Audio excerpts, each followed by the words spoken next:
செங்கோடை விஷயம் சொல்லியிருக்காங்கன்னா டெல்லி எங்களுக்கு பயப்படும் ஒரு விஷயம் தெரியும். ஏன்னா 48% ஓட்டு அவங்கள்ட்ட இருக்குது. ஏன்னா தாவைக்கால இருக்குது டெல்லியை கண்டு பயப்படும் டெல்லி யாரையும் கண்டு பயப்பட வேண்டிய அவசியம் இல்லை. ஏற்கனவே பாஜக அதிமுக இணைந்து நின்ற பொழுது 42% மேல் வாக்குகள் பெற்று இருக்கிறோம்.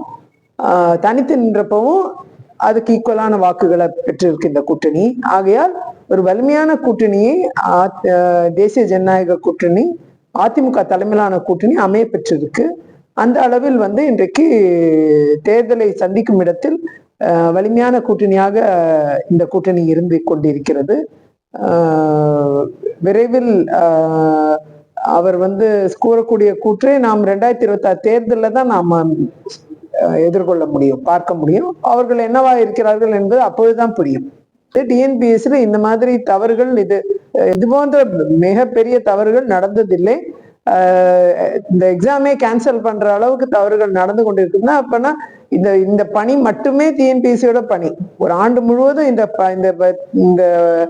தேர்வுகளை நடத்துறதுதான் அவர்களோட பணி. அதையே சிறப்பா செய்ய முடியலங்கிறது ஒரு பெரிய குற்றச்சாட்டாக இந்த திமுக ஆளுமையை தான் கேள்விக்கூடிய இடத்தில், திமுக ஆட்சியின் ஆளுமையை கேள்வி கேட்கும் இடத்தில் தான் இருந்து கொண்டிருக்கிறது என்பது எங்களுடைய பார்வை.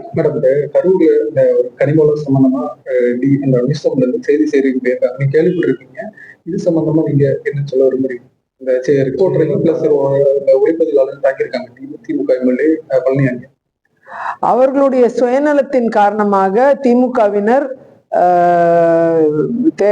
பத்திரிகையாளர்களை தாக்குவது என்றெல்லாம் பார்க்கும் பொழுது ஜனநாயகமே இல்லாத ஒரு சூழ்நிலை தமிழ்நாட்டில் நிலவுகிறது என்பது புலப்படுகிறது.